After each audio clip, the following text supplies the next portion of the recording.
अस्सलामुअलैकुम। आज फिर मैं हाजिर एक नई वीडियो लेके उम्मीद करती हूँ आप लोग ठीक होंगे। तो आज की जो वीडियो है वो एमएस एक्सेल से रिलेटेड है।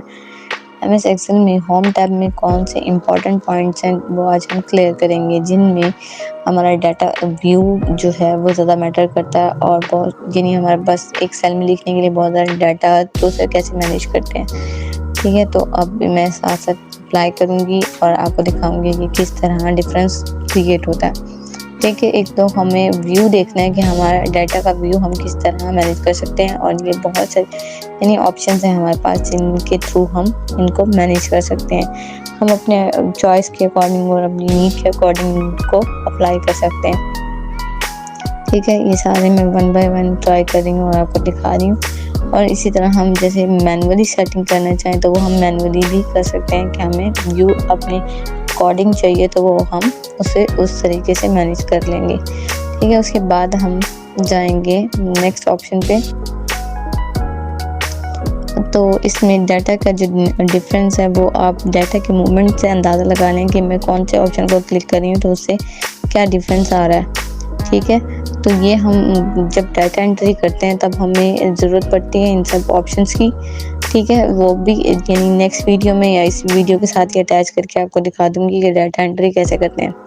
और इसके बाद हमारे पास कुछ फार्मूलाज मौजूद हैं, और यानी यहाँ पर जो अगर हम डाटा एंट्री वाला यानी अपना डाटा एंटर करते हैं उसके एनालिसिस के लिए काम करते हैं, तो हमें यहाँ पर फार्मूलाज भी मिल जाते हैं। हम यहाँ पर क्लिक करके भी परसेंटेज वगैरह कर सकते हैं, सम भी कर सकते हैं अपना डाटा का।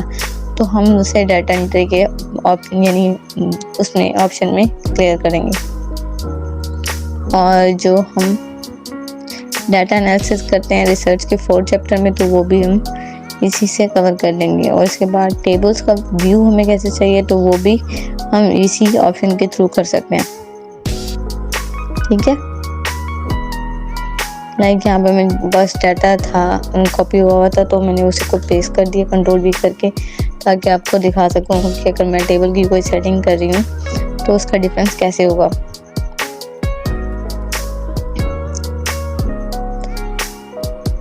मैं रैंडमली लिख रही हूँ ताकि आपको बता सकूँ। और सेम यानी अगर हमें सेम चीज़ डिफरेंट सेल्स में पेस्ट करनी है तो वो भी हम कर सकते हैं। ठीक है, इंसर्ट अगर हमें कोई टेबल यानी टेबल बना लिया, उसमें हमें एक कॉलम की ज़रूरत है तो वो हम मैनुअली इसी तरह एंटर कर सकते हैं कि हमें एक कॉलम चाहिए, रो चाहिए। और इस तरह लेफ्ट हैंड पे अगर हमें कोई रो चाहिए तो वो भी हम कर सकते हैं। और सिर्फ एक सेल एंटर करना हो, एक सेल चाहिए हो तो भी हम इसी ऑप्शन के थ्रू कर सकते हैं। और फिर उसके अलावा अगर हमें कोई सेल डिलीट करना हो तो भी हम इसी ऑप्शन को यूज़ करके डिलीट कर सकते हैं। और हम सारे सेल भी एक साथ डिलीट कर सकते हैं, एक रो को भी कर सकते हैं और एक कॉलम को भी कर सकते हैं। ठीक है,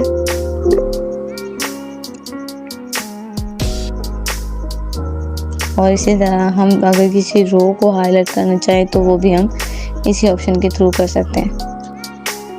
अब यहाँ पे सम के लिए देखें, फॉर्मूला जो है इन्होंने खुद ही दिया हुआ है, यानी पहले जो इसके वर्जन्स थे उसमें ये ऑप्शंस नहीं थे, तो अब जो अपडेट है उसमें फार्मूलाज भी मौजूद हैं और हम उसे यानी अपने सेल्स को किस तरह सम कर सकते हैं वो भी हम क्लियर कर लेंगे। यहाँ पर बहुत सारे ऑप्शन लाइक सम है, एवरेज है, यानी मीन निकालना है, वो भी मौजूद है। ठीक है, ये ऑप्शन अगर क्लियर फॉन्ट यानी ये हम MS वर्ड में भी पढ़ चुके हैं और पावर पॉइंट में भी।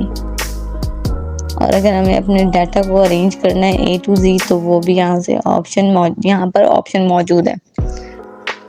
ठीक है, नेक्स्ट हम आ जाते हैं नेक्स्ट स्टेप पे।